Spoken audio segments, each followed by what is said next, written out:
Hello everybody, L.S.S.T Community Advocate and Educator here, back again with part 2 of tax increment funding and code enforcement violations. I went through a lot of that, and you can find all that information. It's not my words. You can actually do the research, find these things for yourself to be true, and you can observe your community and the way things have been kind of grown throughout the years of your community into the depths of just foolishness. You could see it. You can see the condition of your community as well. But right now, I'm going to go over the unintended consequences of the TIF districts. And a lot of people don't know what kind of real danger TIF districts really are. But if you remember getting code enforcement violations this past year pretty heavily, you realize that a lot of that is from blighted properties and what they seem or deem to be blighted, and it's really not blighted. It's blighted isn't really just high grass. That's not blighted. Just because you have some weeding, it's got to be done, or you have a shingle missing, that doesn't mean it's blighted, or a loose board on your porch. That's not blighted, but that's how they sold it to the state through your code enforcement violation where it said blighted property. And that was for good reason, because they wanted a TIF district, and these are the unintended consequences. TIF districts usually grow slower, and they usually grow at the same speed that normal development do in towns. It's just how that works. It's nothing. TIF district doesn't accelerate it. It grows actually most of the time slower than a normal development does.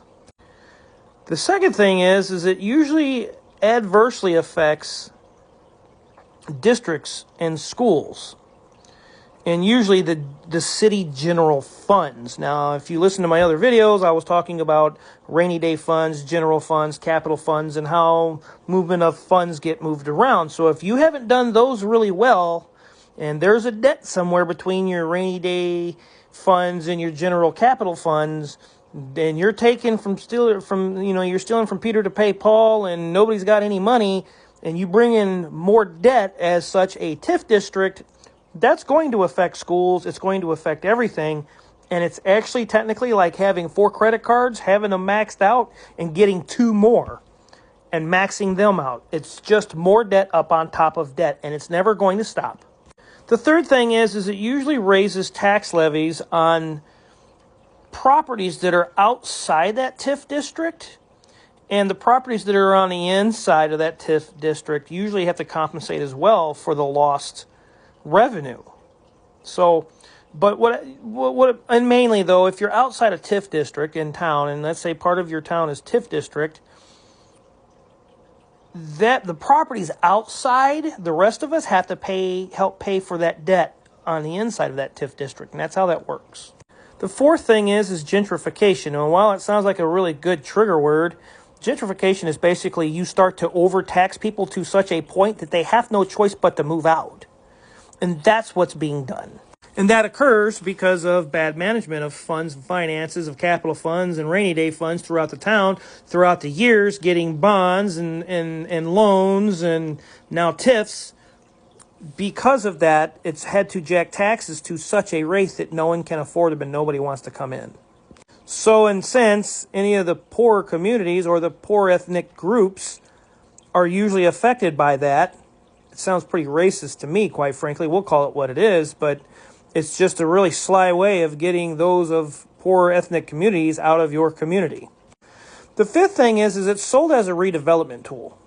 And like I said, it's a redevelopment tool, yes, but it grows no faster than a natural developmental pattern within your community. So there's really no reason to actually get it. The only thing that people want to get that is because there's a hole, there's a negative. If you remember your integers is you're on a beach and you dig some sand up out of your hand. That sand in your hand is the positive, and what's in the ground is negative. And when you take from general funds and capital funds, and you take from rainy day funds, and you're shifting money around from stealing to Peter to pay Paul, and nobody's got any money, you're just putting a TIF district in, and it's creating more debt.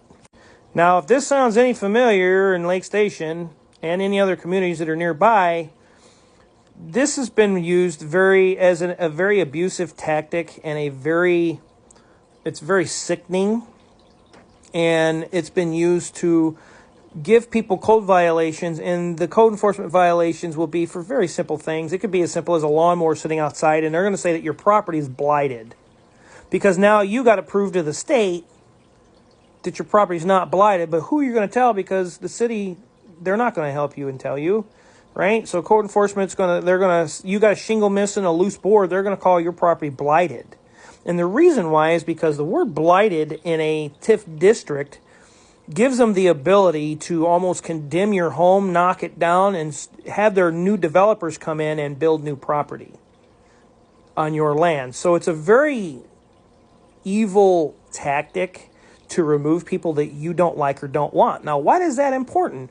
Because if you don't vote for a political party, that tactic can be used to remove you from this community. See my point? The seventh thing is it usually leads to political favoritism, usually to connected developers, implemented attorneys or people that are involved that way, and usually any other people who are involved or have their hands involved, which is, city officials, whatever the case is. It could be somebody within the city clerks. It could be somebody is tied in with it, and everybody who's tied in with these TIF districts, they're benefiting, I will guarantee you. And they're benefiting standing on the backs of the residents. And that's really what it is. It's risky developments on the eighth thing. It's just risky developments. It's bad investments that falls on the residents. That's all it is. And the unfortunate thing, it does affect school districts. So if your school is very, very poor and they're not getting the income they should be, well, you can happily thank those who wanted the TIF district within your town. So if your administration and things like that wanted TIF district, it absorbs finances from your school for that district and that developer.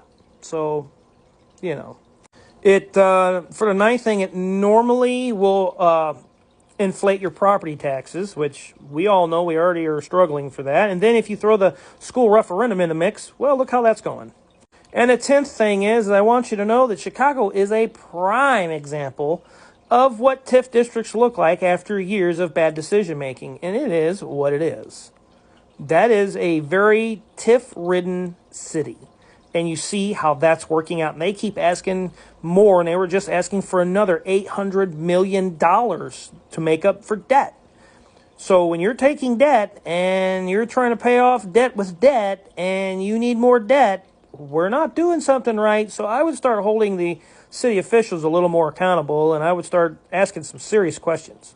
But basically, it increases property tax values the way that they need it to, and the people that are involved are usually the ones benefiting from it. But in long term, these city property taxes could have been used for projects, not to mention that due to bad property management, rainy day general and capital funds, like I mentioned before, there's no funds there. So now they have to raise taxes to make up, and that TIF is part of that debt system. So in time, you're going to find that yourself and other community residents around you are in a very desperate, very horrible, and a very bad predicament and situation that's surrounded. And if you look in our town, it's surrounded by stagnation and decline, regardless if there's any growth. Because remember, when you have TIF districts and there's growth, it's not really growth. It's actual debt. And so there's a stagnation decline. There is you have issues with budget. They have to stretch out the budgets as far as they can out to the max, while the political leaders are hiding the true facts of what's going on in town with finances. But guess what? The community conditions always show the other side of the story. It always shows what's really going on financially if people just look for it. I hope I've educated you a little bit on this. I hope you know a little bit more about TIF districts and about code enforcement violations when they have the words blighted. And I want you to know, that's very important to know, that TIF districts can be a bomb on a very deep spectrum. I'm the Lake Station Community Advocate and Educator here. Be sure to check out Lake Station Strong Towns Collective on Facebook and Lake Station Strong Local Conversations. Let's try to demand a little integrity, some transparency, and accountability from our leadership in our town, because the way it's looking, we need some new leadership. Till next time.